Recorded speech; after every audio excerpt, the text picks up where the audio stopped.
Bonjour à toutes et à tous et bienvenue dans ce webinaire. Aujourd'hui, nous allons traiter d'un sujet extrêmement important qui est la fermeture du réseau cuivre, le réseau téléphonique cuivre que nous connaissons depuis maintenant plus de 50 ans. C'est un événement majeur qui va changer beaucoup de choses et à la fois, vous allez voir, c'est assez simple de s'y préparer.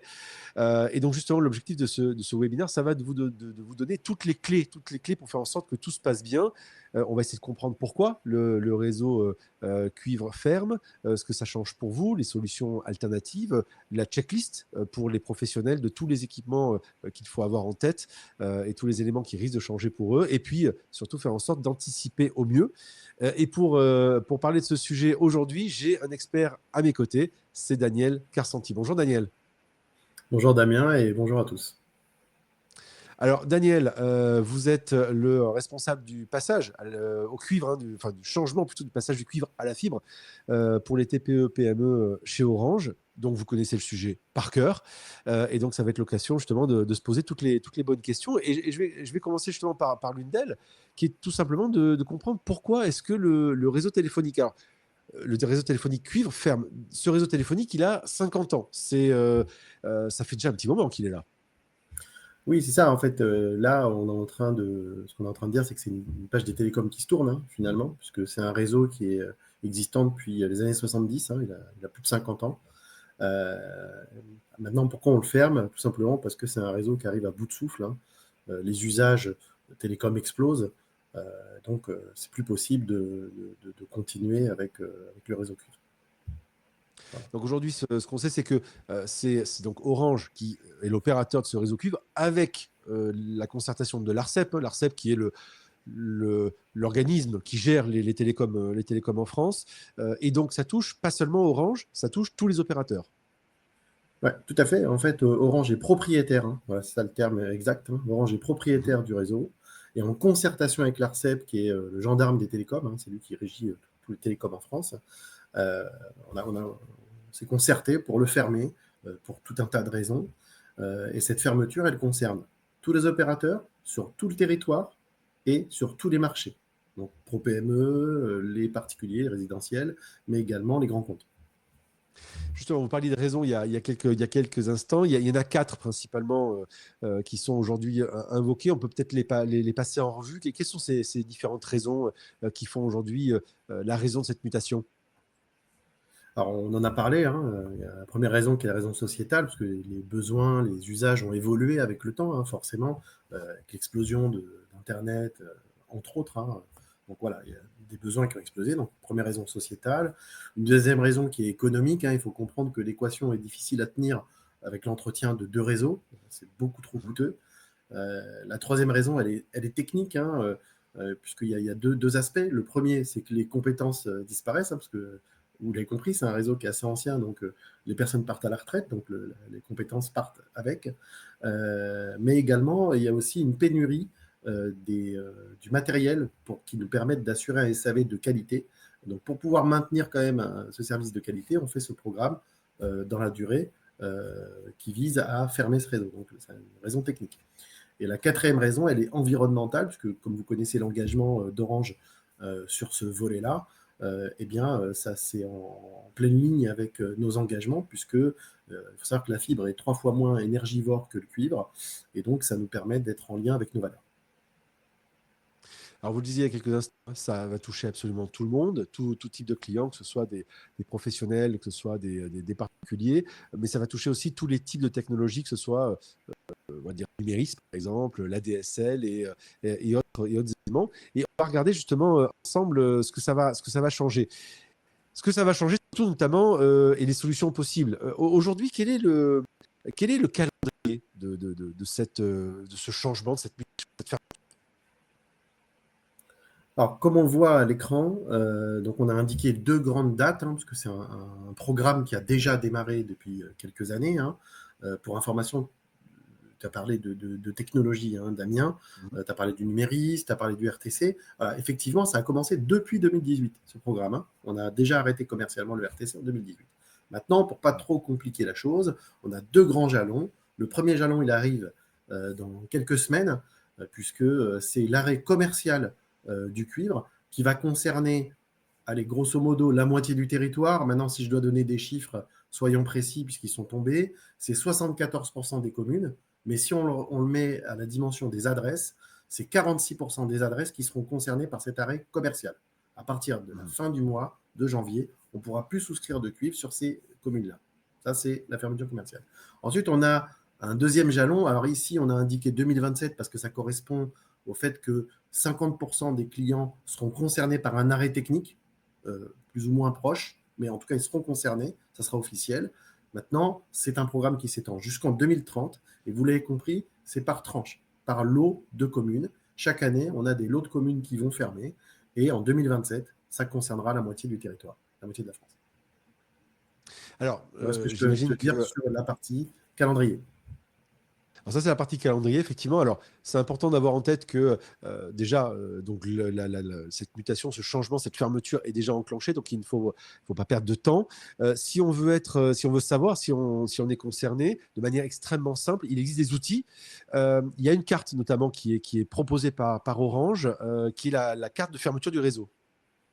Alors oui, cette carte, on la trouve sur le site Orange Réseau. Voilà, c'est très simple, hein. Il y a une rubrique dédiée, donc vous avez l'URL sous vos yeux. C'est très simple. On tape son code postal ou le nom de sa commune et en un clin d'œil, on sait si on est concerné par un arrêt technique et à quelle date. Donc c'est important de le savoir. Enfin, non seulement on sait si on est concerné, mais en même temps, on connaît l'échéance parce que, comme je vous l'ai dit précédemment, il y a plusieurs lots de fermeture et ça peut se chevaucher. Donc au moins, on sait si on est concerné à quelle date. Alors ça, c'est extrêmement simple, effectivement, et c'est la première chose peut-être à faire dès maintenant pour avoir un peu en tête ce qui risque de se passer. Et le point important, alors on y reviendra aussi, il y a une autre carte qui existe, on en parlera un peu après, qui est celle de l'ARCEP aussi, hein, qui permet d'avoir, on va dire, savoir si on est raccordable à la fibre au sein ou pas. On en parlera justement à la fin de ce webinaire. Mais dans tous les cas de figure, moi j'ai testé de voir comment ça fonctionne et voir si on est raccordable ou pas. Et ça fonctionne très très bien. On va revenir sur justement comment ça va se passer aujourd'hui on va dire pour cette évolution, ce changement. Donc je vais sur la carte, par exemple, je vais regarder ce qui se passe, je vois quand est-ce que le cuivre, la fermeture du réseau téléphonique classique arrive. Comment j'agis? On va dire, c'est quoi le process que je dois immédiatement mettre en œuvre pour faire en sorte, avant tout le monde, de préférence, pour éviter de se retrouver dans un embouteillage, qu'est-ce que je fais pour que tout se passe bien? Alors, on voit à l'écran, hein, il y a 3 étapes, hein. Comme c'était dit, effectivement, il faut déjà se renseigner sur sa situation. Est-ce qu'on est concerné à quelle date? Ensuite, il faut immédiatement appeler son opérateur commercial. Donc là, en l'occurrence, c'est Orange, hein, donc on appelle le 3901 si on est un pro, pour Mais ça pouvoir pourrait être tout discuter avec opérateur, comme son... on l'a dit, puisque ça touche tous les Voilà, opérateurs. mais ça touche les opérateurs. Là, en ce qui concerne Orange, ça sera le 3901 pour les pros. Mais voilà, Mhm. on se renseigne sur la carte, on appelle son commercial, et enfin, on met à jour son contrat. C'est-à-dire que concrètement, on passe à la fibre ou à une solution alternative si on n'est pas éligible.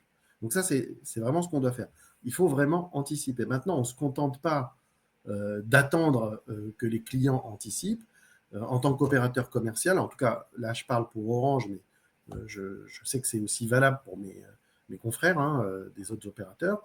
Donc, il y a tout un système de plans de contact, hein, où on envoie des courriers aux clients, on les contacte par le biais de campagnes d'appel, on a des partenariats avec des acteurs locaux comme les communes, les fédérations, ce genre de choses. Donc voilà, on a tout un faisceau qui est mis en place pour pouvoir faire en sorte que le client soit sensibilisé sur ce sujet d'arrêt du cuivre. On n'attend pas seulement après le client qui se mobilise.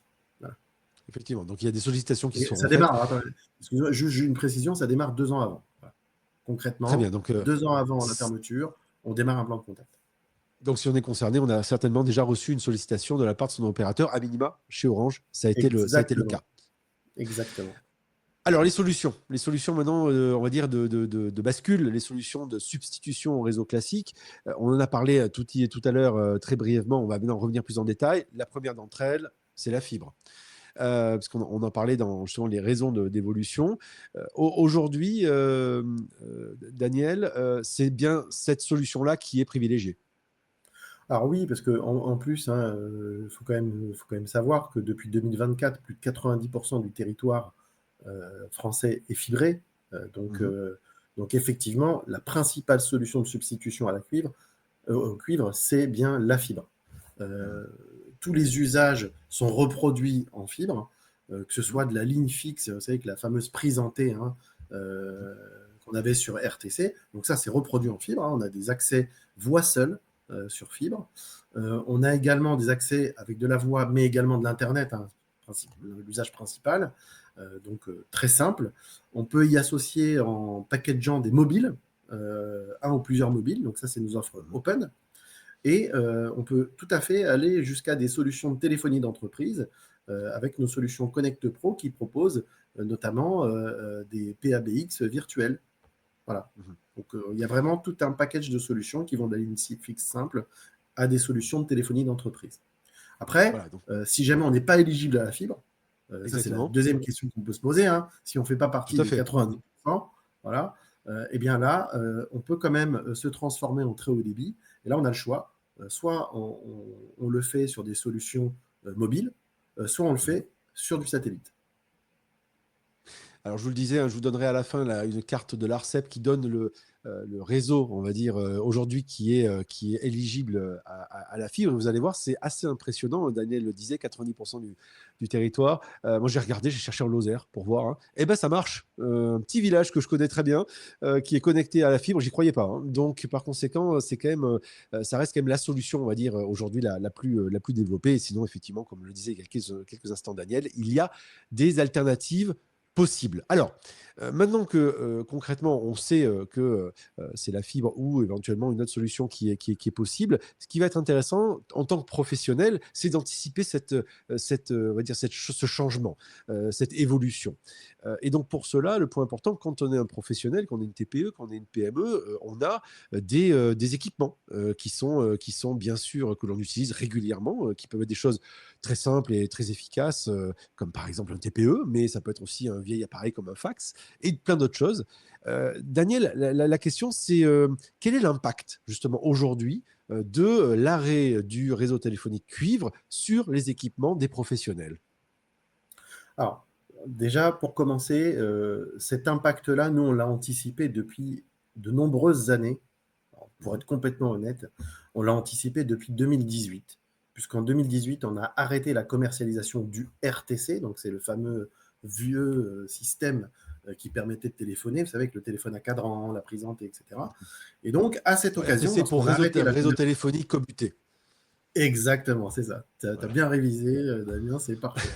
Et donc, donc sur ce réseau-là, on avait des équipements professionnels qui avaient un autre petit nom qui pouvait s'appeler les usages spéciaux, par exemple. Eh bien, en 2018, on a fait le nécessaire déjà pour développer un firmware spécifique sur nos box Pro qui permettait Mhm. d'accueillir ces usages-là, ces usages professionnels, ces équipements professionnels, pour Mhm. 80% d'entre eux. Donc, tu en as parlé, on a les TPE, par exemple, on a les fax, on peut avoir les alarmes. Donc, ça représente à peu près 80% des équipements professionnels. C'est reproduit en IP depuis 2018. Donc, en fibre, ça fonctionne aussi.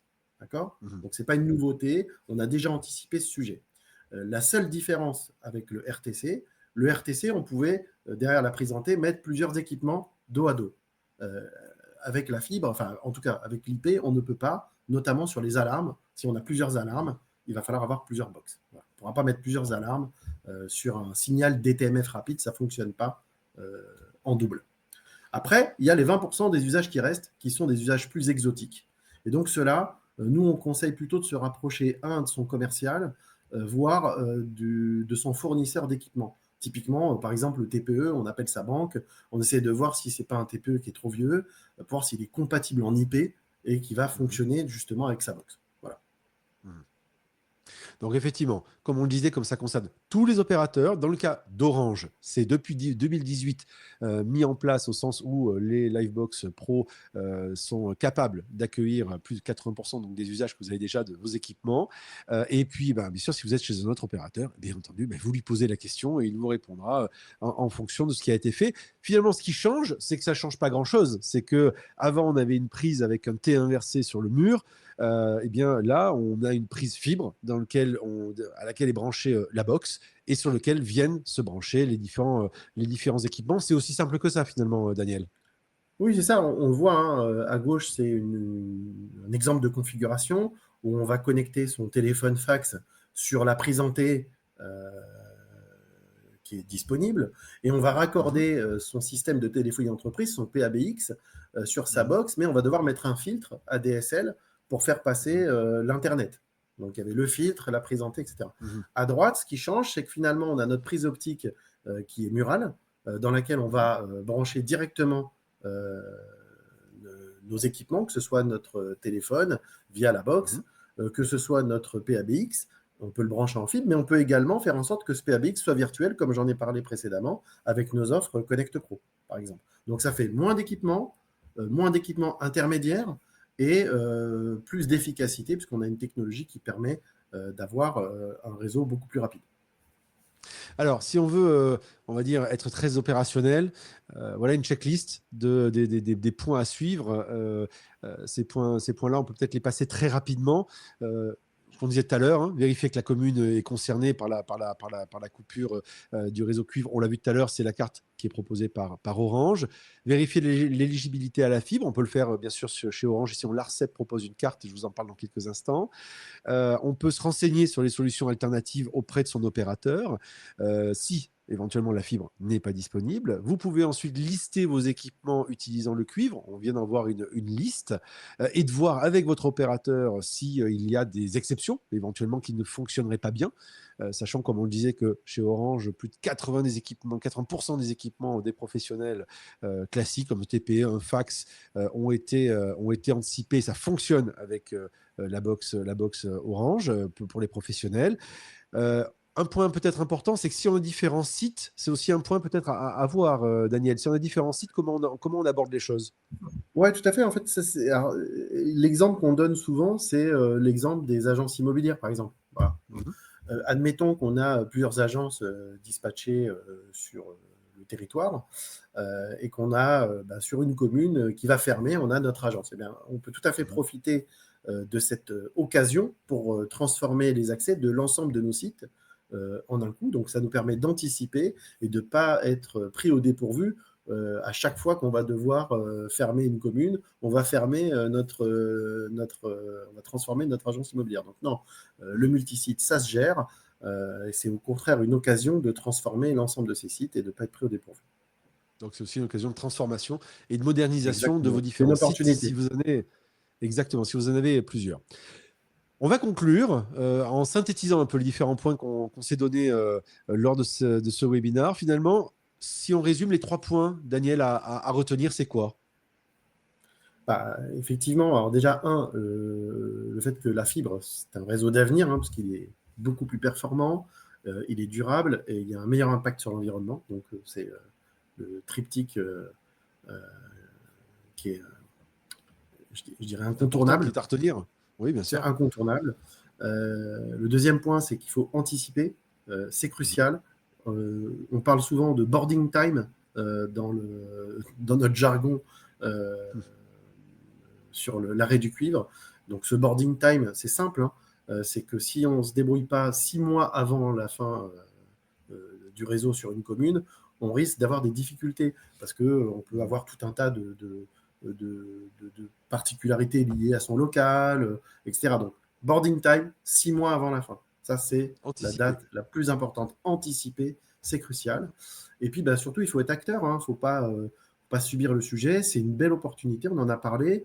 Souvent, lorsqu'on se transforme à la fibre, bah, c'est l'occasion de se poser et de se demander si on n'a pas de nouveaux usages. Donc, il faut être acteur. On consulte les cartes, on regarde si on est concerné, on regarde si on est éligible et à quoi on est éligible. Et puis, ben, on en profite pour faire un bilan sur ces usages et pourquoi pas, Mhm. justement, se projeter vers l'avenir avec sa solution sur support fibre.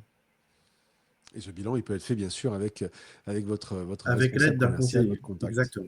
Exactement. Tout à fait. Alors, donc, on le disait, pour finir, pour anticiper, la carte, je vous parlais tout à l'heure, je vous disais qu'il y avait une carte, donc la carte de la fermeture du réseau chez Orange. Il y a donc une autre carte qui existe. Vous avez son nom là juste en bas, vous pouvez la connecter, vous connecter dessus via cartefibre.arcep.fr. Donc, l'Arcep, c'est le gendarme des télécoms. Je reprends ce que disait Daniel tout à l'heure. Et donc là, vous voyez, c'est la carte qui vous permet d'avoir l'éligibilité de l'endroit où vous habitez, l'adresse où vous habitez à la fibre. Il vous suffit juste de taper l'adresse et vous avez de votre site ou de vos différents sites et vous aurez avec précision l'information sur l'éligibilité de celui-ci à la fibre. Si on a des questions, Daniel, on fait comment quelles sont les sources d'informations qu'on peut avoir? Alors, si on a des questions, on peut aller sur Orange Pro. Donc, vous avez l'adresse qui est sous vos yeux. Donc, on a développé pas mal d'éléments sur Orange Pro. On a un corner dédié avec un assistant virtuel qui répond à vos questions. On parlait des équipements professionnels. Cet assistant virtuel vous pose les questions de vos équipements professionnels pour apprécier votre situation. Vous pouvez également vérifier si vous êtes concerné et éligible à la fibre également sur le site Orange Pro. Voilà, donc vous avez sur notre site l'ensemble des éléments qui peuvent vous aider. Il y a même des FAQ qui vous préparent sur l'ensemble des étapes qui peuvent vous concerner sur un lot. Après, il y a également le site de l'ARCEP qui est beaucoup plus neutre. Hein. Lui, il y a notamment des livres blancs, ce genre de choses, sur l'ensemble des questions que vous pouvez vous poser sur ce programme. Voilà. Très bien. Donc voilà, deux sources. Orange et toutes les informations, on va dire, notamment techniques, mais et les offres commerciales, et de l'autre, l'ARCEP qui a un peu plus de hauteur de vue, on va dire, sur les différents éléments relatifs à la fermeture du cuivre et l'éligibilité, on le disait, des informations relatives à cette fermeture. Et donc, pour finir, si on a envie d'avoir du conseil, Daniel, si on se pose plein de questions, on se tourne vers qui? Alors, si on se pose plein de questions, pour les pros, on le sait, le canal préférentiel, c'est le 3901. Voilà, nos pros aiment bien appeler leur conseiller, donc le 3901, c'est incontournable. On a également notre maillage de boutique qui est disponible. Mais comme je vous l'ai dit précédemment, on a également énormément d'informations sur le digital. On a beaucoup œuvré toute cette année 2025 à développer la relation commerciale sur le digital. Donc, c'est vraiment un support qui est vraiment là pour vous accompagner sur l'ensemble des aspects du programme. Parfait. Eh bien, merci beaucoup, Daniel, pour toutes ces informations qui nous permettent d'avoir une vision très claire maintenant de l'évolution, de la fermeture du réseau téléphonique cuivre et l'évolution vers la fibre, et notamment le fait de pouvoir faire vous-même anticiper en tant que professionnel, parce que c'est le maître mot, l'anticipation, faire en sorte que si vous vous y prenez avec, on va dire, un peu de temps, un peu d'avance, et on sait qu'en tant que professionnel, vous avez certainement beaucoup de choses à faire, mais c'est essentiel pour votre business, pour ne pas vous retrouver coupé. Donc, prendre le temps de regarder et certainement d'anticiper des nouvelles solutions et peut-être même d'anticiper des évolutions auxquelles vous n'avez pas pensé, c'est véritablement crucial. Merci beaucoup, Daniel, pour toutes ces informations et à très vite pour un prochain webinaire. Merci, à bientôt.